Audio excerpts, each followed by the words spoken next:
Billionaire dragged his house help hair, but one word she eventually said crushed him down. He thought power could silence her.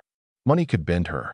But when she finally spoke, her single word shattered the walls he'd built around his heart and everything he thought he knew about control. Before we go into details, click subscribe, like, and comment where you're watching from. I would be glad to know this story goes as far as Canada, all of the United States of America, Australia, Africa, and even the United Kingdom. So let me know where you're watching from on comments section. I pray may the good God Almighty bless and preserve you all and your family. Amen. Let's begin. The morning sun cast long shadows through the floor-to-ceiling windows of Marcus Chen's penthouse office, illuminating dust particles that danced like tiny diamonds in the air. At 42 years old, Marcus had built an empire that most men could only dream of. Chen Technologies, a multinational corporation worth $4.7 billion, employing over 15,000 people across 23 countries. His name appeared regularly in Forbes, Fortune, and the Wall Street Journal. He had everything: power, wealth, influence, and respect from every corner of the business world. Everything except what mattered most. Marcus stood at his window, hands clasped behind his back, staring down at the city below. From this height, the 67th floor of the Millennium Tower, people looked like ants, cars like children's toys. He liked it this way. Distance created perspective, and perspective created control. Control was everything Marcus had learned to value since clawing his way up from nothing. His reflection in the glass showed a man who looked younger than his years, sharp-featured with dark hair, graying attractively at the temples, wearing a custom-tailored Tom Ford suit that cost more than most people's monthly salary. His eyes, however, told a different story. They held a coldness that had developed over years of ruthless business decisions, of choosing profit over people, of sacrificing relationships on the altar of success. "Mr. Chun, your 9 o'clock is here," his assistant Jennifer's voice crackled through the intercom, pulling him from his reverie. "Send them in," Marcus replied, his voice carrying the practiced authority of someone accustomed to being obeyed without question. But as he turned from the window, something unexpected happened. A flash of memory struck him like lightning. A woman's face, brown eyes filled with tears, a small house with peeling paint, a life he'd left behind 17 years ago. Sarah. Marcus shook his head, dismissing the thought as quickly as it had arrived. The past was the past. He'd made his choices, and those choices had made him who he was today. Successful, powerful, untouchable. Or so he believed. The day proceeded like any other. Back-to-back meetings, conference calls spanning 3 continents, million-dollar deals closed with the stroke of a pen. Marcus moved through it all with mechanical efficiency, his mind a calculator constantly computing numbers, percentages, profit margins. He'd become so good at it that he barely registered the human beings on the other side of the table anymore. They were variables and equations, obstacles to be overcome or assets to be acquired. By 6 p.m., his office had emptied, the building growing quiet as employees rushed home to their families. Marcus remained at his desk, reviewing the quarterly reports that would make or break the bonuses of hundreds of people.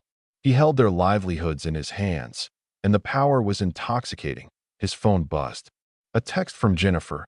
"Don't forget the charity gala tonight. Car will be ready at 7. Marcus had forgotten. Another pointless social obligation where wealthy people congratulated themselves for donating a fraction of their wealth while writing it off on their taxes. But appearances mattered, especially for a man in his position. He needed to be seen, to maintain the image of the benevolent billionaire who cared about giving back. The irony wasn't lost on him that he'd spent years refusing to give anything to the one person who'd actually deserved it. The gala was held at the Grand Excelsior Hotel, a palatial structure of marble and gold where the wealthy gathered to see and be seen. Marcus arrived fashionably late, making an entrance that turned heads. He wore his success like armor, deflecting the envious glances and calculating smiles with practiced ease. He moved through the crowd like a shark through water, smooth, predatory, always scanning for opportunities. He shook hands with senators and CEOs, exchanged pleasantries with people he privately despised, and donated $250,000 to whatever cause was being championed that night. He honestly couldn't remember. Something about children, or maybe veterans. It didn't matter. The donation was tax-deductible and bought him social capital. Marcus Chun. A booming voice cut through the ambient noise. The man of the hour. Marcus turned to find Richard Hartley, CEO of Hartley Industries and one of his biggest competitors. Richard was everything Marcus pretended to be. Genuinely wealthy from old money, effortlessly charming, married to a beautiful woman with 3 well-adjusted children. Looking at Richard was like looking at a version of himself from an alternate timeline where he'd made different choices. Richard, Marcus replied, accepting the handshake. Good to see you. I hear you're about to close the Meridian deal, Richard said, his tone friendly, but his eyes sharp. That's a bold move. Fortune favors the bold, Marcus replied, the corporate platitude rolling off his tongue automatically. Indeed it does. Richard leaned in slightly, lowering his voice. Though I wonder sometimes if we don't pay a price for our boldness that can't be measured in dollars and cents. Marcus felt an uncomfortable prickle at the back of his neck. What do you mean? Oh, nothing profound, Richard said with a laugh that didn't quite reach his eyes. Just the musings of a man getting older. I've been thinking lately about what we leave behind that actually matters. Legacy, you know? Not the business kind, but the human kind. Before Marcus could formulate a response, Richard clapped him on the shoulder and moved away, leaving Marcus standing alone in a room full of people, feeling suddenly hollow. The rest of the evening passed in a blur. Marcus made his rounds, said his goodbyes, and was in his car heading home by 10 p.m. But instead of returning to his penthouse apartment, a cold, modern space that looked like a furniture showroom, Marcus found himself giving his driver an address he hadn't spoken aloud in over a decade. Sir? The driver asked, confused. That's in Riverside. Are you sure? I'm sure, Marcus said quietly, his voice barely above a whisper. Riverside was where he'd come from. A working-class neighborhood on the east side of the city, where houses sagged under the weight of deferred maintenance and dreams died slow, quiet deaths. It was a world away from the gleaming towers of downtown, a place where people still knew their neighbors and front porches served as summer living rooms as the car wound through increasingly familiar streets. Marcus felt his carefully constructed composure beginning to crack. Every turn brought another memory flooding back. The corner store where he'd bought his first lottery ticket at 8 years old, convinced it was his family's salvation. The park where he'd played basketball until the streetlights came on. The library where he'd discovered that education might be his ticket out. And then, there it was.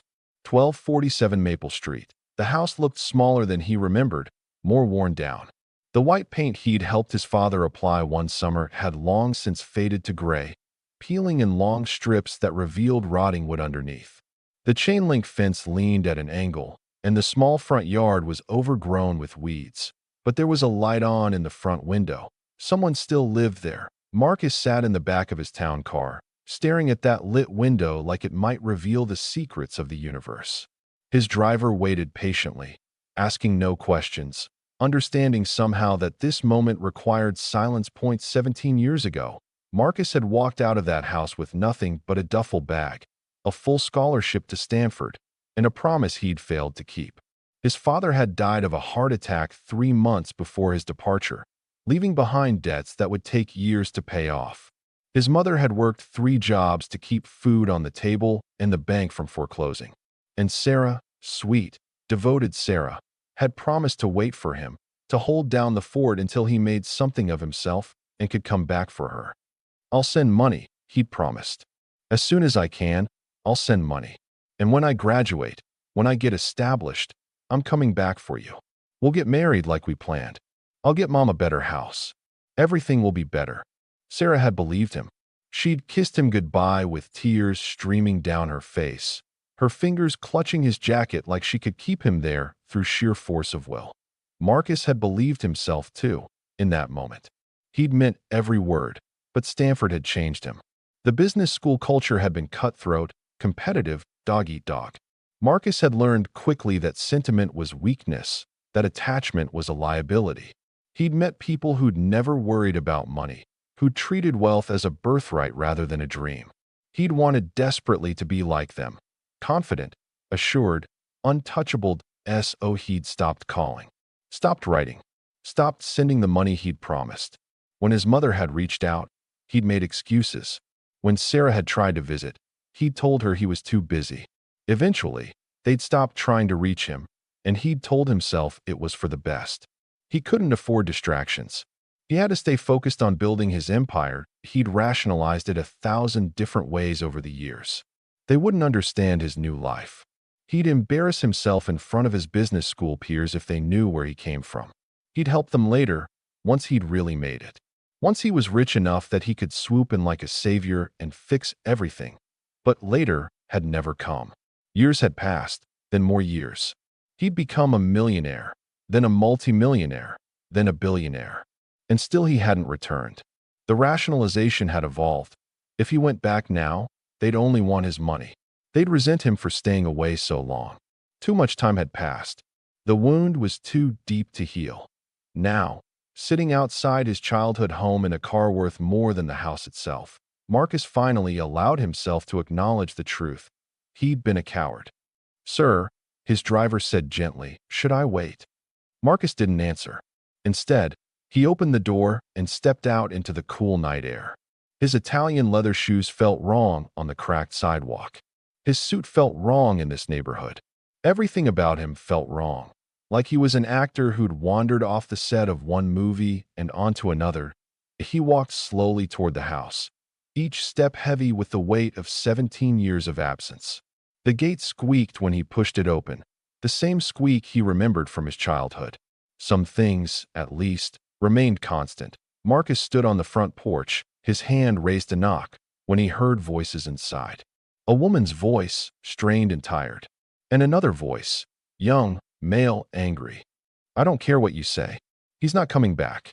He never cared about us." Marcus froze. "Please, honey, keep your voice down. Your grandmother is sleeping. Grandmother works herself to death while he lives like a king. I've seen the articles, Mom. I've seen his picture in magazines. He's worth billions. Billions. And we're here trying to figure out how to pay the electric bill." Marcus felt like he'd been punched in the stomach. "Mom." The young man had said Mom. "Sarah." He had his reasons. Sarah's voice came, softer now, sad. "We can't understand what he went through. I understand he abandoned us." The young man's voice cracked with emotion. "He abandoned you before I was even born. What kind of man does that?" The world tilted. Marcus gripped the porch railing to steady himself. "Born before? No. It wasn't possible. Sarah couldn't have been. They'd been careful, hadn't they?" With shaking hands, Marcus knocked on the door. The voices inside stopped abruptly. Footsteps approached. The porch light flicked on, temporarily blinding Marcus. He squinted against the glare as the door opened a crack, the chain still engaged. And there she was, Sarah Harper. She'd kept his mother's maiden name. He noticed with a jolt. Looked different from how he remembered, yet heartbreakingly familiar. Her brown hair, once long and lustrous, was pulled back in a practical ponytail, shot through with premature gray. Fine lines creased the corners of her eyes and mouth, not from laughter, but from years of worry.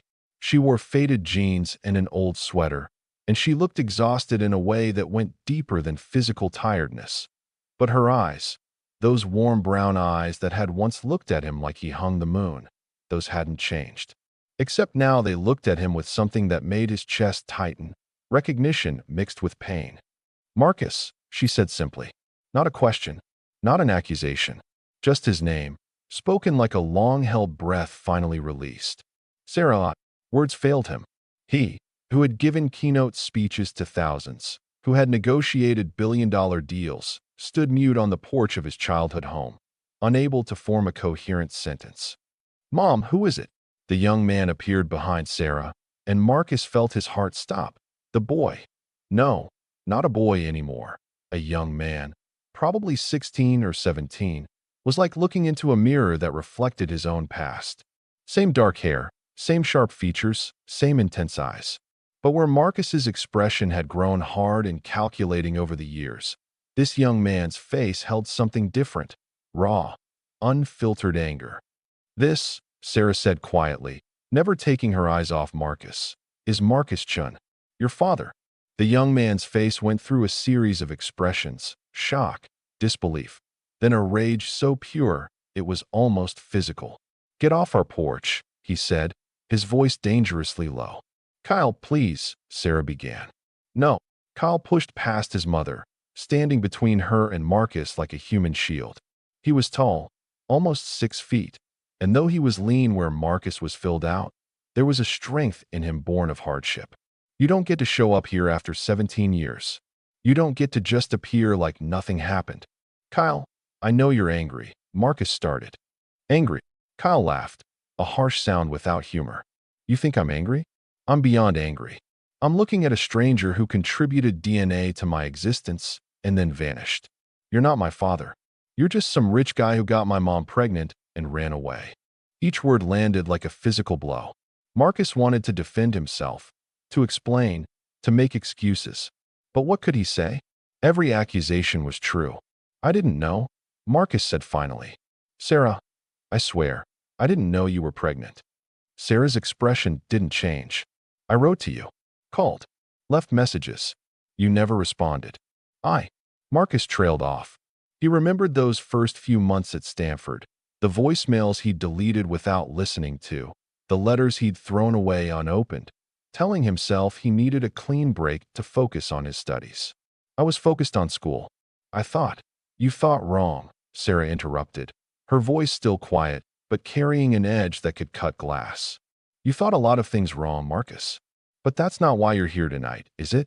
After all these years, after all this silence, you don't show up at 10 p.m. just to catch up on old times. She was right, of course. Marcus had come here on impulse, driven by ghosts and Richard Hartley's offhand comment about legacy. He hadn't planned this confrontation, hadn't prepared what he'd say. He'd simply acted on instinct for the first time in years. I wanted to see you, he said lamely. To see how you were doing. Kyle snorted. Well, now you've seen. We're doing fantastic. Mom works 2 jobs while finishing her nursing degree. Grandma Rosa's in there with heart problems she can't afford medication for. And I'm trying to keep my grades up for a scholarship because there's no way we can afford college otherwise. But hey, thanks for stopping by. Kyle, Sarah's voice held a warning. No, Mom, he needs to hear this. Kyle turned back to Marcus, and the hatred in his eyes made Marcus want to step backward. Do you know what it's like growing up without a father? Do you know what it's like to watch your mom cry herself to sleep because she's working herself to death? To watch your grandmother choose between her heart medication and groceries? While you're out there living in your penthouse, driving your fancy cars, appearing in magazines. How do you know about? Marcus began. I Googled you when I was 12, Kyle said bitterly. Wanted to see what kind of man my father was. Found out he was a billionaire CEO who apparently forgot he had a family. I've watched your interviews, read your profiles. You talk about your self-made success, about pulling yourself up by your bootstraps. But you left out the part where you stepped on everyone who loved you to get there. The words hit harder than any physical assault could have. Because they were true. Every single one. Kyle, that's enough, Sarah said firmly, placing a hand on her son's shoulder. Go check on Grandma Rosa. Mom, now. Please. Kyle shot Marcus one last burning look before disappearing into the house, his footsteps heavy on the old wooden floors. Sarah and Marcus stood in silence, the space between them filled with 17 years of unspoken words. Finally, Sarah opened the door wider. You should come in, she said. Whatever needs to be said shouldn't be said on the porch where the neighbors can hear. Marcus stepped across the threshold, and it felt like crossing into another dimension. The house hadn't changed much. Same worn furniture, same pictures on the walls, same smell of his mother's cooking that had somehow persisted even though she'd been gone for 5 years. He'd found out about her death from an obituary 6 months after the fact. He hadn't attended the funeral, another sin to add to his collection. Sarah led him to the small living room and gestured to the couch. Marcus sat, feeling too large for the space, too expensive, too much of everything. Sarah took a chair across from him, her posture straight, her hands folded in her lap. She looked like she was preparing for battle. Why are you really here, Marcus? She asked. After all this time, why now? It was a fair question, and Marcus owed her honesty even if he barely understood his own motivations. I don't know, he admitted. I was at a gala tonight, surrounded by people like me, successful, wealthy, powerful. And someone said something that made me think about legacy, about what we leave behind that actually matters. And I found myself in the car, giving the driver this address without really thinking about it. So this is about you feeling guilty. Sarah's tone was neutral, but Marcus heard the judgment underneath. About you needing to ease your conscience? Maybe, Marcus said. Probably. I don't know anymore. Sarah, he ran a hand through his hair, a gesture of frustration from his youth that he'd thought he'd trained out of himself. I know I can't make up for the past. I know that. But I can help now. I can set you up financially. Pay off any debts. Get better medical care for my mother. Pay for Kyle's college. Stop. The single word carried such finality that Marcus's mouth snapped shut. Sarah leaned forward, her eyes blazing with an intensity he'd never seen in her before. You think you can write a check and make 17 years of abandonment disappear? You think money fixes this? It's a start, Marcus protested. You clearly need it. Kyle said your mother needs medication, that you're worried about college costs. We've survived this long without your money, Sarah said sharply. We'll continue to survive. Yes, it's hard. Yes, we struggle. But we do it together, with dignity, with love, with the knowledge that we're building something real. Not bought. Not given. Earned. That's pride talking, Marcus said, his own temper beginning to rise. Stubborn pride that hurts the people you love. Let me help, Sarah. Let me do something right for once. Something right. Sarah's laugh was bitter. Marcus, you're not listening. This isn't about right or wrong. This isn't even about money. This is about the fact that you walked away from us. You didn't just leave me. I could have survived that, eventually. You left your son. You left your mother. You left every single person who loved you because you decided they weren't worth the inconvenience. That's not fair. Fair.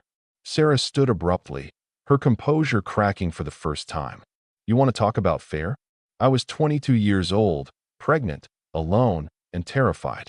Your mother was grieving her husband while working herself to death to pay his medical bills.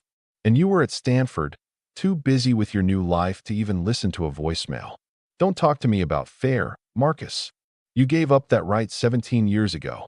Marcus stood too, his hands clenched at his sides. I was trying to build a better life. For all of us. I thought if I could just succeed, just make enough money, I could come back and fix everything. But you never came back. Sarah's voice rose, all the pain and anger of 17 years finally breaking free. You never came back, Marcus. You just kept getting richer and richer while we struggled and struggled. And you know what the worst part is? The absolute worst part. Marcus shook his head, unable to speak. We would have been okay with poor, Sarah said, her voice breaking. We would have been okay living in this old house, scraping by. If you had just been here. If you had just been a husband, a father, a son. We didn't need your billions, Marcus. We needed you. The truth of her words settled over Marcus like a crushing weight. He had spent 17 years building an empire, accumulating wealth and power, telling himself it was all for them, that he'd help them eventually. But he'd been lying to himself. It had all been for him. His ego, his ambition, his need to prove that the poor kid from Riverside could become somebody important. And in the process, he'd proved only that he could be just another rich man who'd forgotten where he came from. I'm sorry, Marcus whispered. The words felt inadequate, laughably small compared to the enormity of what he'd done. Sarah, I'm so sorry. For all of it. For everything. Sarah's shoulders sagged, the fight going out of her. She suddenly looked bone-tired, older than her 39 years. I know you are, she said softly. But sorry doesn't change anything, Marcus. Sorry doesn't give Kyle back his childhood with a father. Sorry doesn't bring back your mother or give her the retirement she deserved. Sorry is just a word. Before Marcus could respond, they heard a door open down the hallway. Slow, shuffling footsteps approached. An elderly woman appeared in the doorway, leaning heavily on a walker. Marcus barely recognized her. Rosa Chun, his mother, once robust and energetic, now diminished by age and illness. Mama Rosa, Sarah said quickly, moving to help her. You should be resting. I heard shouting, Rosa said, her voice thin and reedy. She looked up, and her eyes, still sharp despite her physical decline, locked onto Marcus. For a long moment, neither of them moved. Then Rosa spoke, and her words shattered the last of Marcus's carefully constructed defenses. Hijo, she said in Spanish, the language of her youth. My son, you came back. Marcus felt his throat tighten as his mother's words hung in the air. Hijo, my son, said with neither accusation nor joy, just a simple statement of fact. After 17 years of absence, she still claimed him. He couldn't remember the last time anyone had called him that. At work, he was Mr. Chun or Sir. In social circles, he was Marcus or Chun. But son, that was an identity he'd abandoned along with everything else from his old life. Mama, he said, the Spanish coming back to him after years of disuse. I'm sorry. I'm so sorry. Rosa shuffled forward, waving off Sarah's attempt to help her. She moved slowly, each step obviously painful, until she stood directly in front of Marcus. Even diminished by age, she barely reached his chest. She had to crane her neck to look up at him. For a moment, Marcus thought she might embrace him or slap him. He would have deserved either. Instead, she simply looked at him, her dark eyes seeing through all his expensive clothes and practiced confidence to the core of who he really was. You got tall, she said finally in English. And thin. Are you eating properly? The mundane question, so achingly normal and maternal, broke something in Marcus. His vision blurred with tears he hadn't shed in decades. Yes, Mama, he managed. I eat fine. Rosa didn't sound convinced. She studied him for another long moment, then turned to Sarah. Mija, make coffee. If we're going to do this, we need coffee. Mama Rosa, you should rest. I've been resting for 5 years, Rosa said with a flash of her old spirit. Since my heart got bad, everyone treats me like I'm made of glass. I'm not dead yet. Coffee, por favor. Sarah hesitated, then nodded. Okay, but decaf. Decaf is not real coffee, Rosa muttered, but she didn't argue further. She gestured to the couch. Sit, Marcus. You too, Sarah. We talk now. They sat, Marcus on the couch, Sarah in her chair, Rosa in what was clearly her spot, a worn recliner position to see both the television and the front window. The same chair, Marcus realized, where his father used to sit to watch baseball games. Sarah disappeared into the kitchen. Marcus heard the familiar sounds of an old coffee maker sputtering to life, cups being set on saucers. Domestic sounds that belonged to a world he'd left behind. Rosa studied him in the heavy silence. Marcus found it impossible to meet her gaze.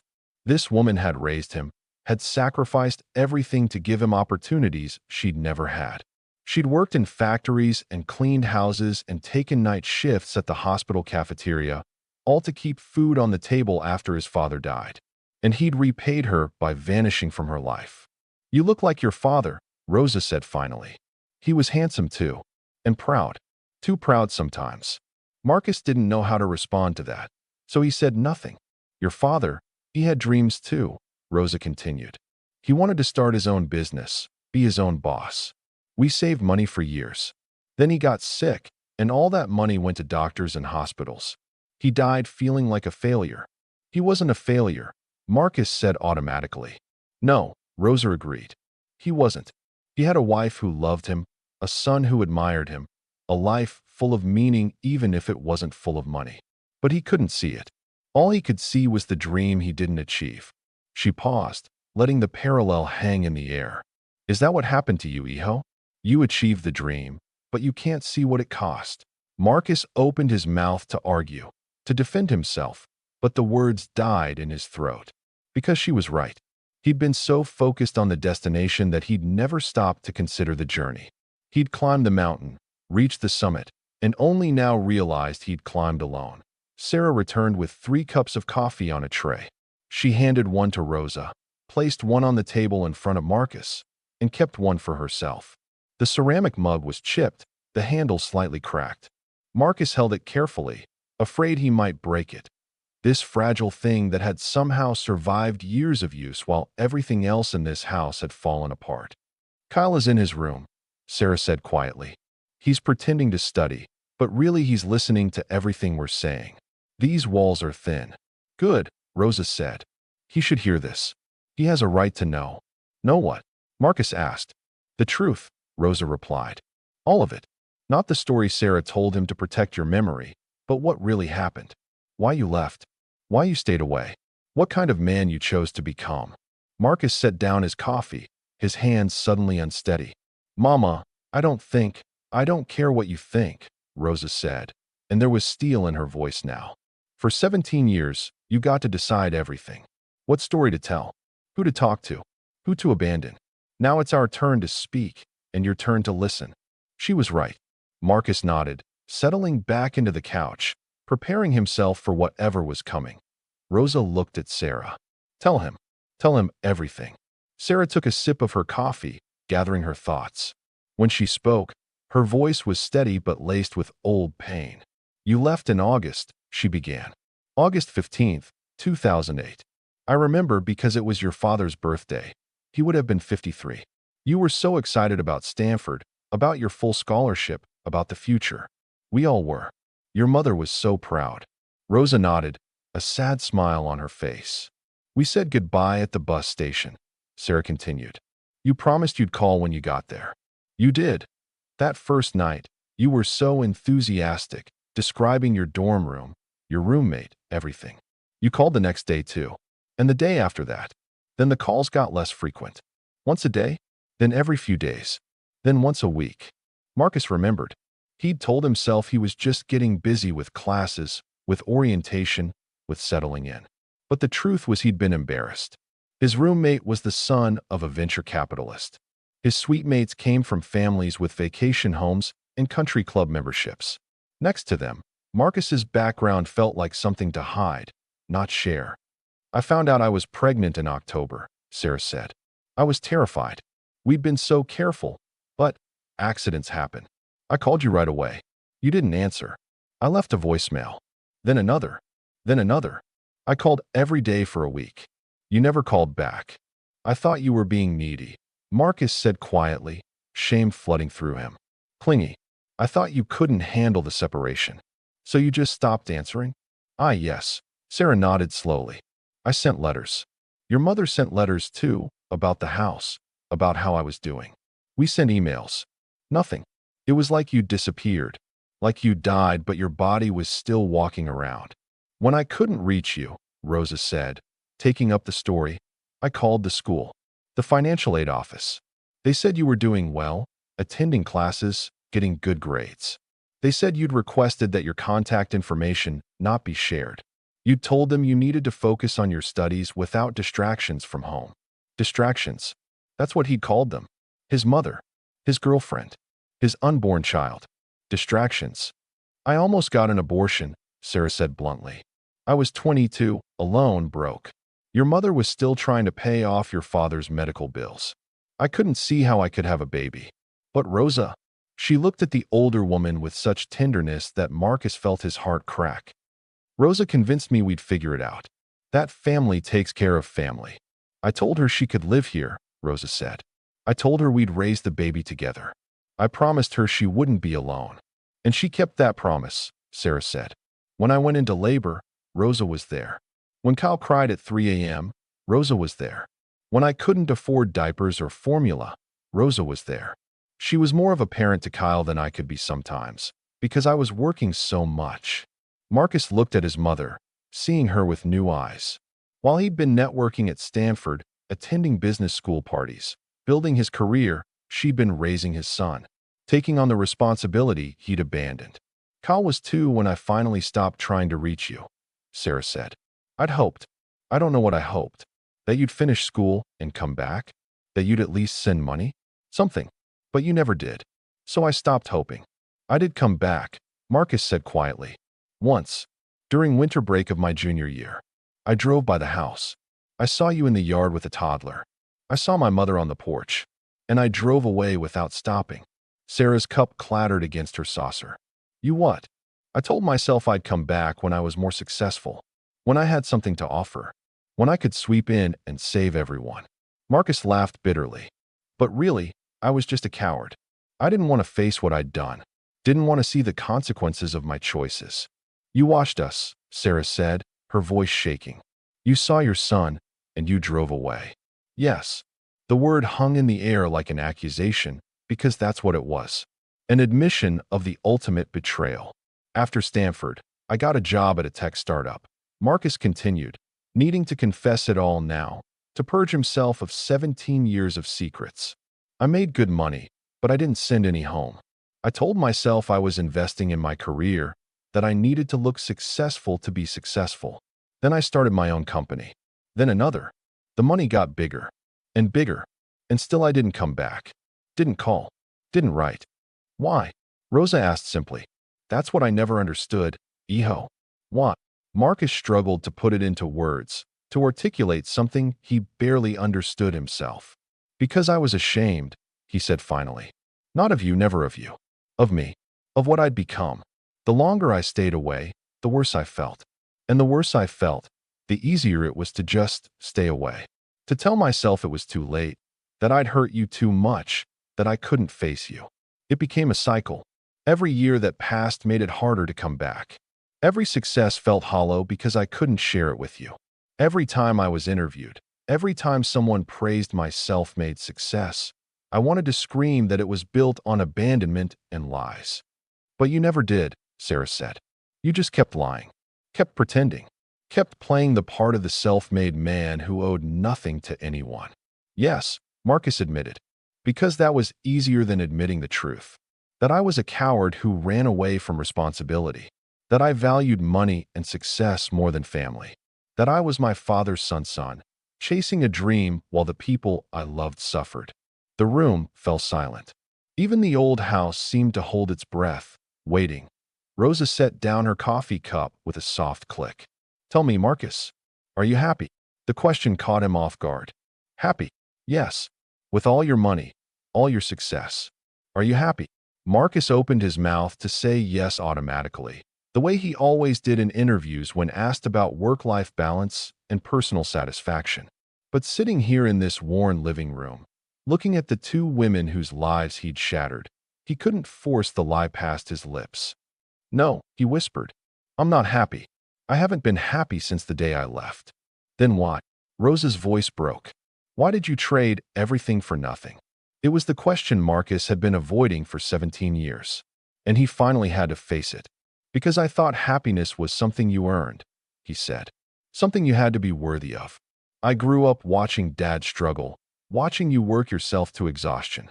I saw how people looked at us. Poor, immigrant, struggling. I swore I'd be different. I'd be successful. I'd make so much money that no one could ever look down on me again. So you became someone who looks down on others, Sarah said quietly. The words hit like a slap.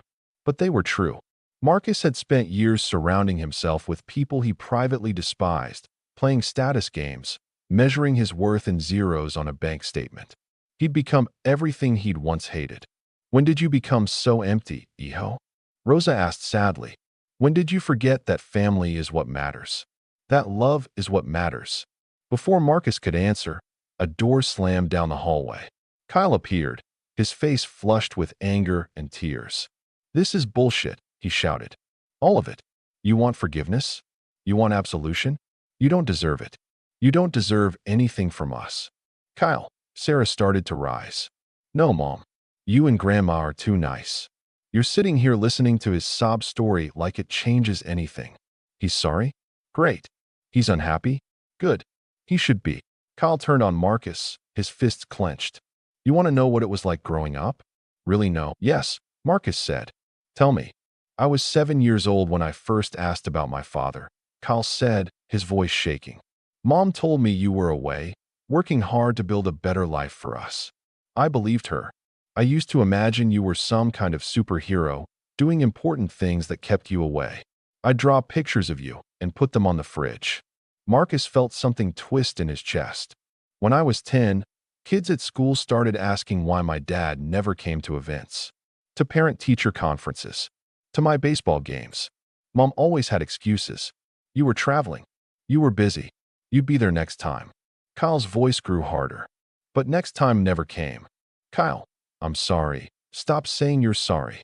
Kyle's shout echoed through the small house. Sorry doesn't fix anything. When I was 12 and I Googled you and found out my absent father was a billionaire CEO, I showed Mom. You know what she did?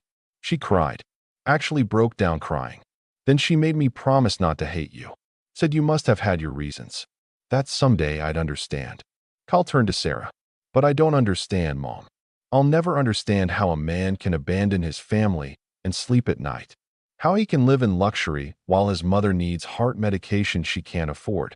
How he can have everything and give us nothing. Sarah reached for her son, but Kyle pulled away.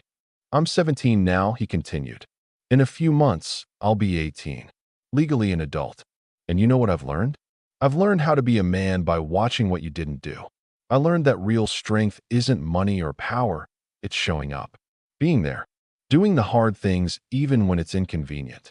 I learned that from Mom and Grandma Rosa, the two strongest people I know. Not from you. Each word was a hammer blow, and Marcus took them all without defending himself. Because Kyle was right. About everything. I worked construction this summer, Kyle said. Saved every penny for college. Got blisters on my hands. Threw out my back lifting materials. Mom begged me to quit, said I should focus on school. But we needed the money. And you know what? I was proud of those blisters. Proud of that work. Because I earned it honestly. Not by stepping on people. Not by abandoning anyone. Just by showing up and doing the work. You shouldn't have had to do that, Marcus said. You're right. I should have been there. Should have provided for you. Should have been a father. Should have. Could have. Would have. Kyle spat. Words. Just words. You know what would have mattered? Action. One phone call. One letter. One check. One goddamn acknowledgement that I existed. But you couldn't even give us that. Marcus stood, moving toward his son. His son. God. He had a son. But Kyle backed away like Marcus was toxic. Don't touch me. Kyle said coldly. You're not my father. You're just the man who got my mother pregnant and ran away. Kyle, please. Please what? Please forgive you? Please forget 17 years. Please pretend like showing up one night makes everything okay. Kyle shook his head. I can't do that. I won't do that. He turned to leave, then stopped at the doorway, looking back at Marcus one last time. You want to know the saddest thing? Sometimes I dream about you showing up, coming home, being the dad I invented in my head. I'd imagine you had a good reason for staying away, that you were sick or trapped somehow or didn't know about me, because those reasons would have been better than the truth. What truth? Marcus asked hoarsely. That you just didn't care enough? Kyle said simply. That we weren't worth the inconvenience.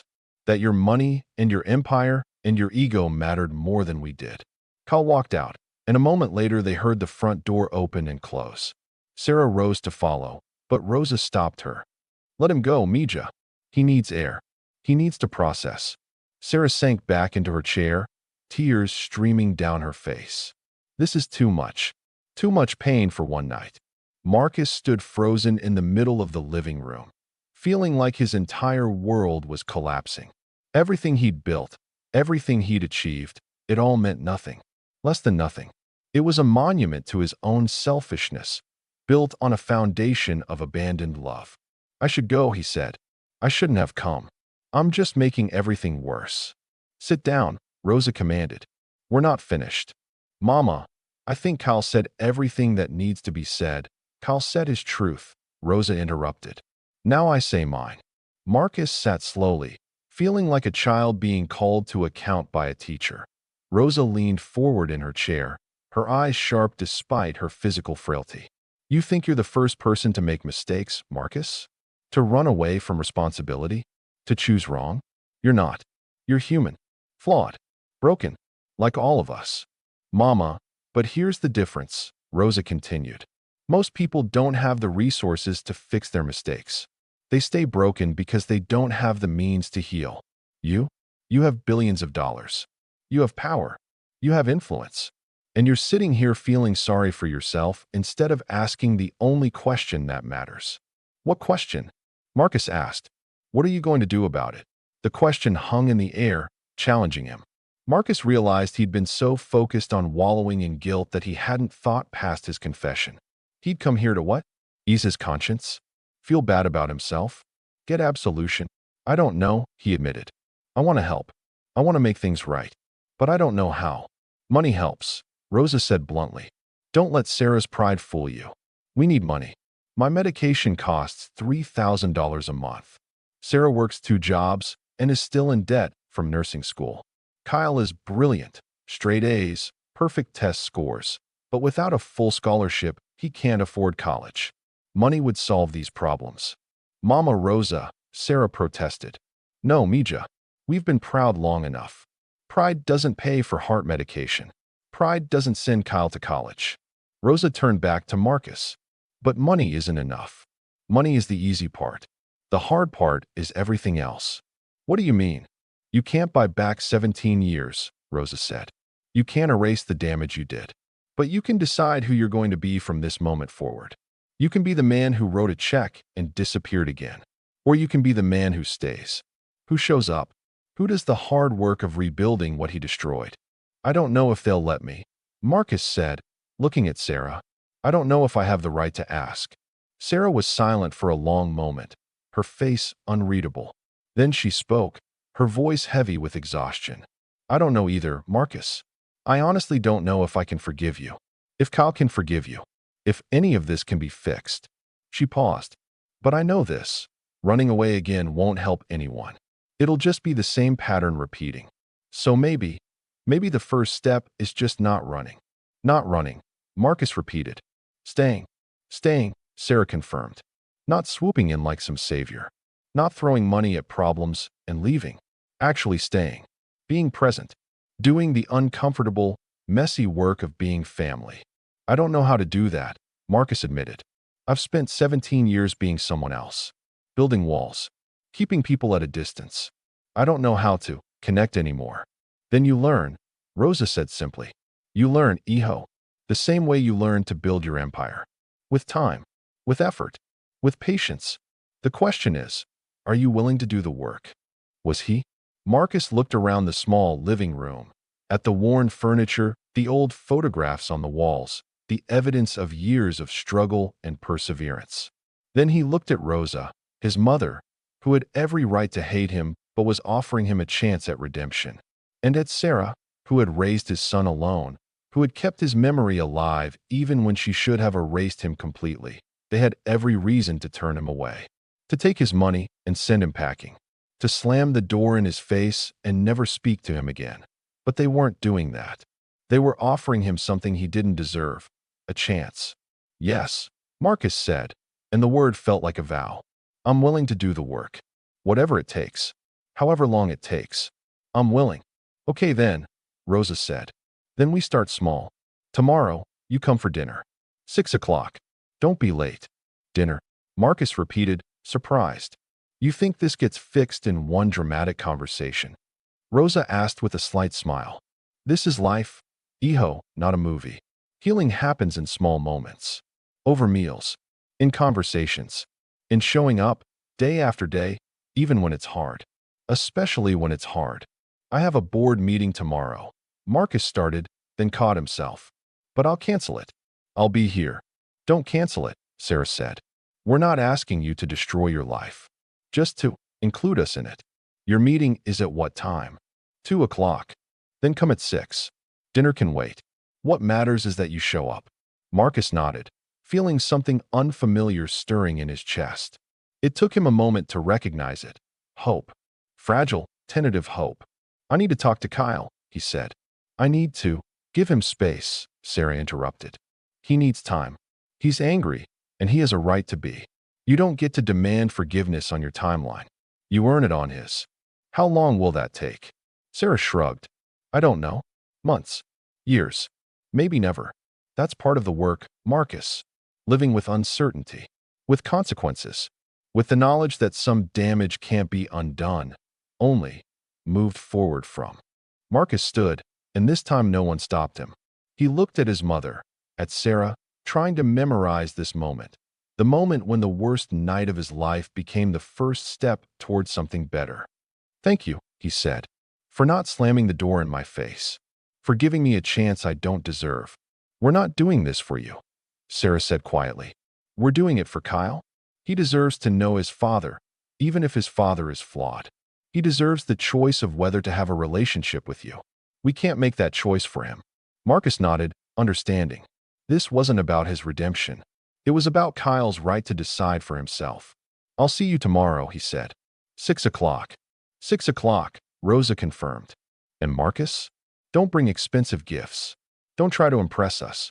Just bring yourself. That's all we need. Part 5. The long road home. Marcus walked out into the night, the door closing softly behind him. His driver was still waiting, the town car looking absurdly out of place on the modest street. Where to, sir? The driver asked as Marcus climbed in. Marcus almost said home, meaning his penthouse. Then he caught himself. Just drive, he said. I need to think. As they pulled away from 1247 Maple Street, Marcus looked back at the house. A light was on in Kyle's window now. He could see his son's silhouette, pacing back and forth, his son. Kyle, a 17-year-old young man Marcus had never held as a baby, never taught to ride a bike, never helped with homework, never cheered for at baseball games. A lifetime of moments, lost, gone, irretrievable, but maybe, there could be new moments. Different moments. Not the ones he'd lost, but ones he could build from here forward if Kyle would let him. The drive back to downtown took 40 minutes. Marcus spent them staring out the window, watching the city transform from working-class neighborhoods to gentrified districts to the gleaming towers of the business sector. It was like watching the journey of his own life in reverse, from where he'd come from to where he'd ended up. When they reached his building, Marcus thanked his driver and took the elevator to the 67th floor. His penthouse was exactly as he'd left it, pristine, modern, empty. It looked like a hotel room, he realized. Somewhere you stayed temporarily, not somewhere you lived. He'd been living temporarily for 17 years. Marcus walked to the floor-to-ceiling windows that overlooked the city. Somewhere out there, to the east, was Riverside, the house on Maple Street. Rosa and Sarah and Kyle, probably still awake, probably still processing the emotional earthquake of his sudden appearance that he pulled out his phone. It was nearly midnight, but he dialed anyway. Marcus, Jennifer, his assistant, sounded surprised. Is everything okay? Cancel my meetings tomorrow, Marcus said. All of them. But the board meeting, postpone it. Push everything to next week. I have a family emergency. Family emergency? Jennifer sounded confused. Marcus had never mentioned family before. Is there anything I can do? No. Thank you, Jennifer. I'll be in touch. He hung up before she could ask more questions. Then he sat down at his computer and began typing. The email to his executive team was brief but clear. He was taking a leave of absence, effective immediately. His COO would handle day-to-day operations. He'd be available for emergencies, but otherwise unreachable. Duration, indefinite. Before he could second-guess himself, Marcus hit send. Then he called his lawyer. Marcus? It's midnight. I need you to draft some documents, Marcus said. A trust fund. For my son, Kyle Chinharper. Full college tuition, plus living expenses. Another trust for my mother, Rosa Chun, covering all medical expenses in perpetuity. And I want to pay off any debts held by Sarah Harper, student loans, credit cards, everything. Can you do that? His lawyer was silent for a moment. Marcus, I didn't know you had a son. Neither did I, really. Not in any way that mattered. Can you do it? Of course. How much are we talking about? Whatever it takes. 10 million to start. More if needed. I want it set up so they have access to funds, but I can't control how they use it. This isn't about me having power. It's about removing financial stress. Understood. I'll have documents ready by Monday. Thank you, Richard. Marcus hung up and stared at his computer screen, at the sent email that would shock his entire organization. His board would be furious. His investors would panic. The business press would have a field day speculating about why the legendary Marcus Chun had suddenly stepped away from his empire that he didn't care. For the first time in 17 years, he was doing something that actually mattered. Marcus didn't sleep that night. He spent hours reading everything he could find online about Kyle. His school's honor roll announcements, a local newspaper article about a science fair he'd won, his track and field times. Fragments of a life Marcus had missed entirely. He also, painfully, read his mother's obituary. Rosa Elena Chun, beloved mother and grandmother, preceded in death by her husband Raphael, survived by her grandson Kyle. Services at St. Mary's Catholic Church, no mention of Marcus. He'd been erased from his own mother's life story because he'd erased himself from her life. Except she hadn't really erased him. She'd protected him. Even in death, she'd shielded him from public judgment. As dawn broke over the city, Marcus made a decision. He couldn't undo the past, but he could reshape the future. Not just for Kyle and Sarah and Rosa, but for himself. He'd spent 17 years becoming someone he didn't recognize. Maybe it wasn't too late to become someone he could respect. The next evening, Marcus arrived at 1247 Maple Street at exactly 6 o'clock. He'd spent the day in a strange state of suspended animation, not quite present, not quite absent. He'd worn jeans and a simple button-down shirt, the most casual clothes he'd worn in public in years. He'd driven himself in a rental car, leaving the town car and driver behind. He'd also stopped at a grocery store and, after staring helplessly at the vast array of options, bought ingredients for dinner: chicken, vegetables, rice, and the spices he remembered his mother using. He'd help cook, he decided. If they'd let him. Sarah answered the door, surprise flickering across her face when she saw him. "You came," she said. "I said I would." "Yes, but—" She trailed off, shaking her head slightly. "People say a lot of things. Come in." The house smelled like home: garlic and onions, cilantro and cumin.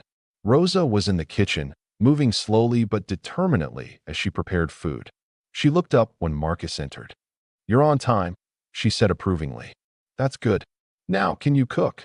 I used to. It's been a while." "Then remember. Come here. Help me with this sofrito." Marcus set down his grocery bags and washed his hands at the old kitchen sink. As he began chopping onions under Rosa's instruction, muscle memory kicked in. He'd done this 1,000 times as a child, helping his mother prepare meals while his father read the newspaper at the kitchen table. "Not so fine," Rosa corrected. "Bigger pieces. We're not making baby food." "Yes, Mama." They worked in companionable silence for a few minutes. Sarah joined them, setting the table in the dining room. Marcus noticed there were 4 place settings. "Is Kyle joining us?" he asked carefully. "His door is locked," Sarah said. "He knows dinner is at 6. Whether he comes or not is his choice." Marcus nodded, trying to hide his disappointment. He had no right to expect anything different. At 6:15, they sat down to eat. Marcus, Rosa, and Sarah. The chair at the end of the table, Kyle's chair, remained empty. They served themselves rice, chicken, and vegetables. Rosa said grace, and Marcus bowed his head, the Spanish words coming back to him from childhood. They ate quietly for a few minutes. Then Marcus spoke. "I've set up trust funds," he said, "for Kyle's education and for Mama's medical expenses. I've also paid off Sarah's debts. The paperwork will be ready by Monday." Sarah's fork clattered against her plate. "Marcus, we talked about this. I know. You said money isn't enough. You're right. But it's necessary. Mama needs her medication. Kyle deserves to go to college without crushing debt. You deserve to finish your nursing degree without working yourself to death. This isn't about buying forgiveness. It's about removing obstacles so we can focus on what actually matters." "Which is what?" Sarah asked. "Rebuilding," Marcus said simply. "If that's even possible." Rosa nodded slowly. "It's a start. A good start. But Marcus, you understand that this doesn't change the hard part." "I know. The hard part is showing up," Rosa continued. "Not just today, not just tomorrow, but next week and next month and next year. The hard part is being here when Kyle graduates high school, being here when he starts college, being here for the boring, normal, everyday moments that make up a life." "I want to be here for those moments," Marcus said. "I've already taken a leave of absence from work." "No," Sarah interrupted. "That's not what we're asking for. We don't want you to abandon your life. We want you to include us in it. There's a difference." Marcus frowned, confused. "I don't understand." "You built something," Sarah explained. "Something big, something important. Your company employs thousands of people. You create technology that helps people. That matters too, Marcus. We're not asking you to destroy that. We're asking you to balance it, to make room for us alongside it, not instead of it. But how do I? You figure it out, Rosa said. The same way millions of other parents figure it out. You prioritize. You make choices. You learn to say no to some things so you can say yes to others. It was so simple. And yet Marcus had never learned how to do it. He'd built his entire life around saying yes to everything related to business and no to everything personal. I don't know if I can do that, Marcus admitted. I don't know if I know how to be normal, to have balance. Then you learn, Sarah said, echoing Rosa's words from the night before. You're supposed to be a genius, right? Smart enough to build $1 billion company? Then surely you're smart enough to figure out how to be a father. The word hit Marcus hard. Father. He wasn't ready for that word. Didn't know if he'd ever be ready for it.Tags if summoned by the thought. They heard a door open upstairs. Footsteps on the stairs. Kyle appeared in the doorway of the dining room, his expression guarded. There's food if you're hungry, Sarah said carefully, and a place at the table. Kyle looked at the empty chair, then at Marcus. For a long moment, he didn't move. Then, slowly, he walked to the table and sat down. He didn't look at Marcus, didn't acknowledge him.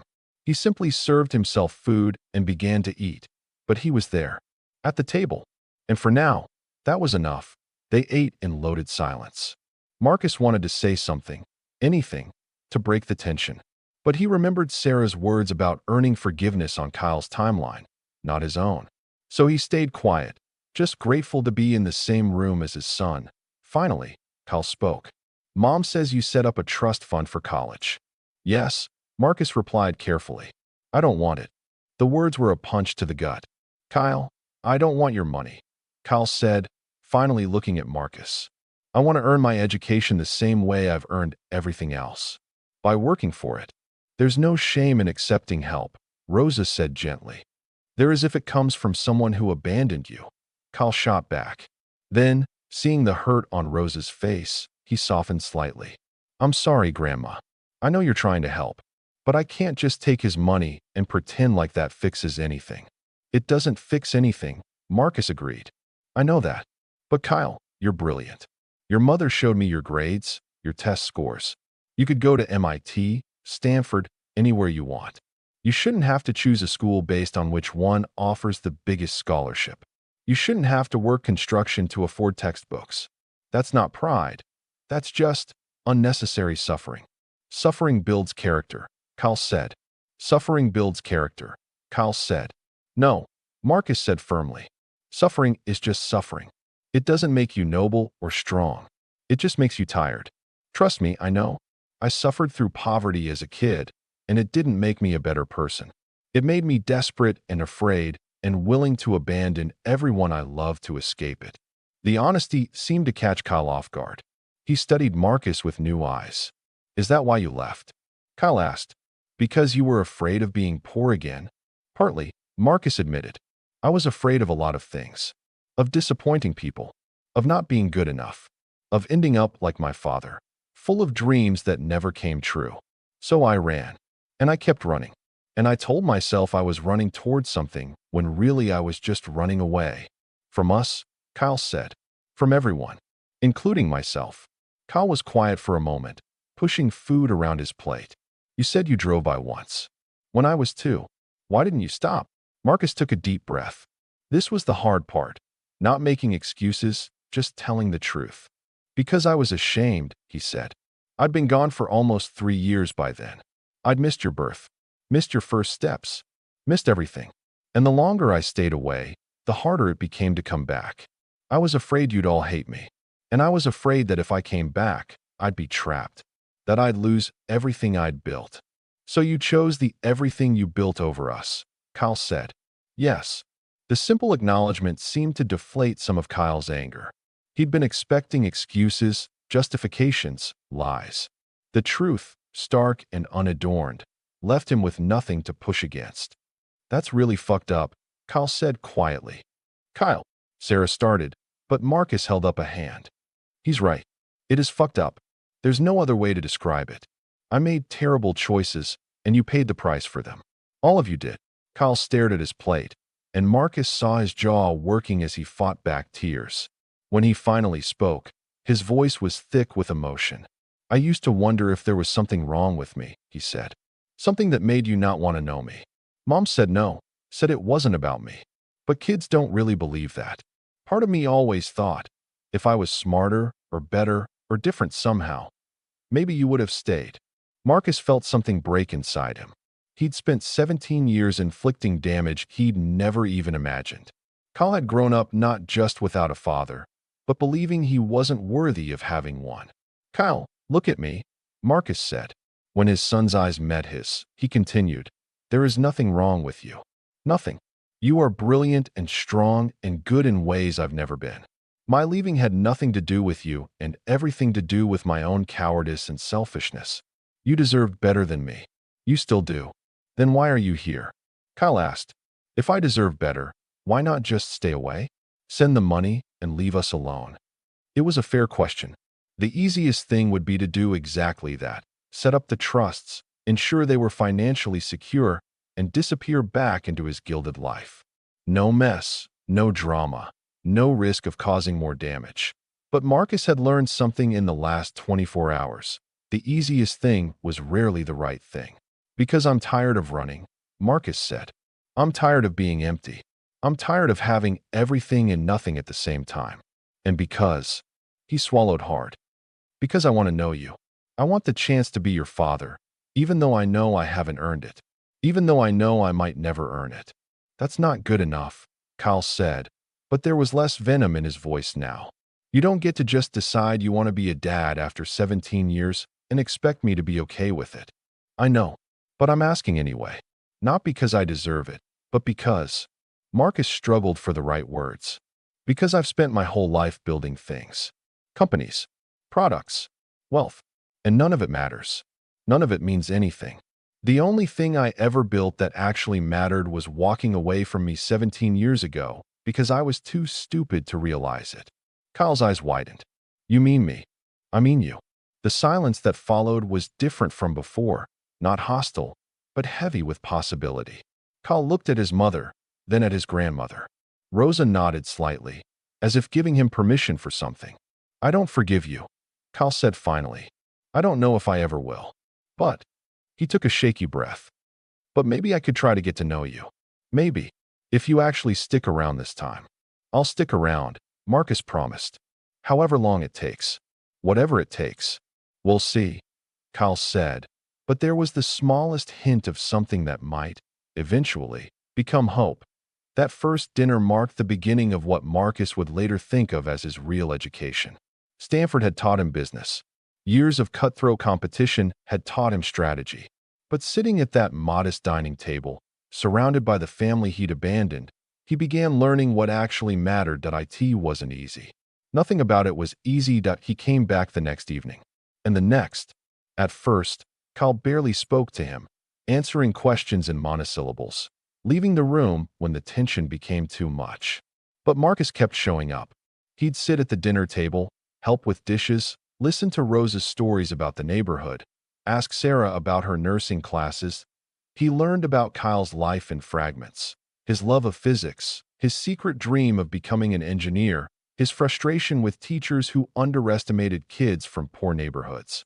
He learned that Kyle ran track, that he was faster than anyone else on his team despite having worn-out shoes. He learned that Kyle had a girlfriend, Emma, who was planning to attend community college because her family couldn't afford anything else. Marcus learned all these things not through dramatic conversations, but through the mundane act of being present, of showing up, of listening. 2 weeks after that first dinner, Kyle asked Marcus a question. "What's it like, building a company?" It was the first time Kyle had shown any interest in Marcus's professional life. Marcus chose his words carefully. "It's exciting and terrifying," he said. "Like standing at the edge of a cliff, knowing you have to jump, but not knowing if you'll fly or fall. Every decision matters. Every mistake costs something.